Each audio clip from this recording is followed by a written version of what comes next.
మరలా పేతురు వెనక తిరిగి చూడలా, తిండి కోసం వెళ్ళలా, డబ్బుల కోసం వెళ్ళలా. యేసు ప్రభువారు చెప్పింది చేస్తా ఉంటే పేతురు తర్వాత జీవితం మనం చూస్తే పేతురు డబ్బును ఆశించలా, కానీ పేతురు ప్రసంగం విన్నవాళ్ళు మారు మనసు పొందారు, పాప క్షమాపణ నిమిత్తం బాప్తీసం తీసుకున్నారు. అనేక వారి చరశిరాస్తులు అమ్మేసి వాళ్ళ పాదాల దగ్గర పోశారు.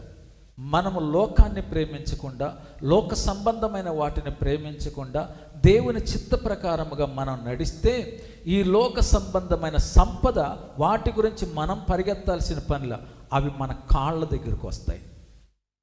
పేతురు వెళ్తూ ఉన్నాడు, అందరూ తీసుకొచ్చి ఆ పేతురు పాదాల దగ్గర పోస్తున్నారు, డబ్బు పోస్తున్నారు, బంగారం పోస్తున్నారు. ఈ లోకంలో ఏది విలువ అనుకుంటుందో అదంతా కూడా వాళ్ళ కాళ్ళ దగ్గరకు వస్తుంది.